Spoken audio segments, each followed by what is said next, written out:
မင်္ဂလာပါရှင်ယနေ့ကြရောက်တဲ့အာဟာရဒါနအလှူကတော့မောင်ရဲမျိုးနိုင်မှမွေးနေ့အလှူဖြင့်လှူဒန်းပေးသွားတာဖြစ်ပါတယ်ရှင်အာဟာရစရိတ်အတွက်ကုန်ကျငွေ3,500,000ကျပ်ကိုလှူဒန်းပေးသွားပါတယ်တာရုပါရှင်ယခုလိုမျိုးအပေကံဒုက္ခိတတရိษံလေးများအပေါ်မှာကြီးစွာသောစေတနာထားပြီးလှူဒန်းပေးတဲ့အတွက်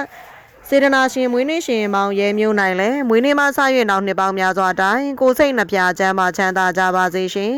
အန္တရာယ်ကင်းဘေးရှင်ပါစေစီးပွားလှလှပါများလဲပွင့်လန်းဝေစာကြပါစေအလောက်ကိုင်ကြံစီများလဲအောင်မြင်ကြပါစေရှင်မရှိစကားမကြားရပါစေနဲ့အလှရေဆက်လက်နဲ့မကွာအမြဲမပြတ်လှူနိုင်တန်းနိုင်သောပုဂ္ဂိုလ်ထူးများလဲဖြစ်ကြပါစေရှင်